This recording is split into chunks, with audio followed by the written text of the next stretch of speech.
1. Hook. First 15 seconds. Imagine this. You work hard every month. You save money. But the big question is, how do you grow your wealth without earning haram income? Many Muslims want to invest, but they are confused. Is the stock market halal? Is crypto halal? Are dividends halal? And because of this confusion, many people never invest at all. But here is the problem. If you never invest, inflation slowly destroys your money.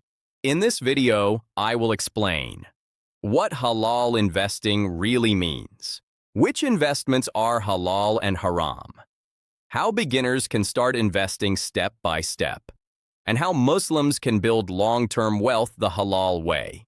By the end of this video, you will have a clear roadmap for halal investing. 2.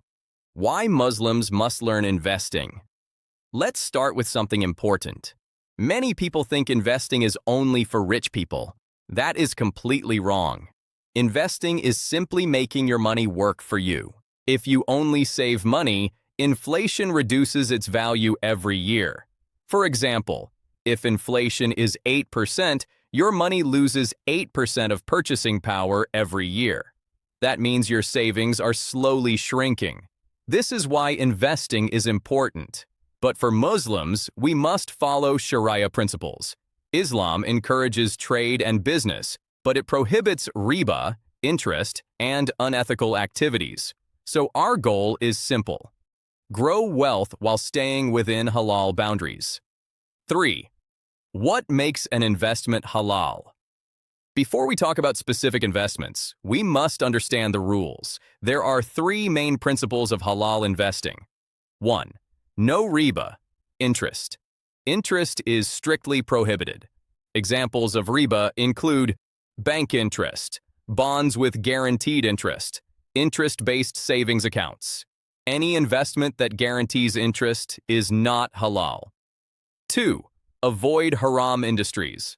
Muslims cannot invest in businesses involved in haram activities. These include alcohol, gambling, pornography, tobacco, interest-based banking, weapons manufacturing in some Sharia standards. If a company earns money from these industries, it becomes problematic for investment. 3. Avoid excessive uncertainty, gharar. Islam discourages extremely risky speculation. Examples include gambling like trading, extremely speculative investments. Investing should involve real economic activity and ownership. 4. Halal versus haram investments. Now let's look at some common investments. Haram investments. These are clearly not permissible. Interest-based savings accounts. Most banks offer savings accounts that pay interest. That interest is riba. Therefore, it is not halal income. Bonds are basically loans where investors receive fixed interest. Since they generate interest income, they are haram. Gambling and speculative trading activities like betting, casino investments, gambling platforms are obviously not halal. Halal investments. Now let's talk about halal options. 1. Stocks with Sharia screening. Stocks represent ownership in a company. If the company is halal and passes Sharia screening, stocks can be permissible. However, not every stock is halal. Scholars created financial screening rules. These rules check debt levels, interest income, business activities. Many Islamic indexes already apply these filters. 2. Real estate. Real estate is one of the most traditional halal investments. You can earn money through rental income, property appreciation, as long as financing does not involve interest-based loans. 3. Gold and silver. Gold and silver have been used as stores of value for centuries. They are generally considered halal if ownership is real, transactions are clear. Many investors buy physical gold or gold-backed assets. 4. Halal ETFs. Some funds specifically follow Sharia guidelines. These funds invest only in companies that pass Islamic screening. They provide diversification, which reduces risk. 5. Halal businesses. Starting a business is one of the best halal investments. Examples include e-commerce, services, technology businesses. Islam encourages entrepreneurship and trade. 5. Is the stock market halal? This is one of the most common questions. The stock market itself is not haram, but the companies inside the market can be halal or haram. For example, investing in a company that sells alcohol would not be permissible, but investing in a technology company that produces useful products may be acceptable. This is why Islamic investors use Sharia screening tools. These tools filter companies based on business activities, financial ratios. 6. Halal portfolio. Example for beginners. Now let's talk about how a beginner could start. Imagine someone has $1,000 to invest. A simple halal portfolio might look like this. 40% halal stock ETFs. This provides diversification across many companies.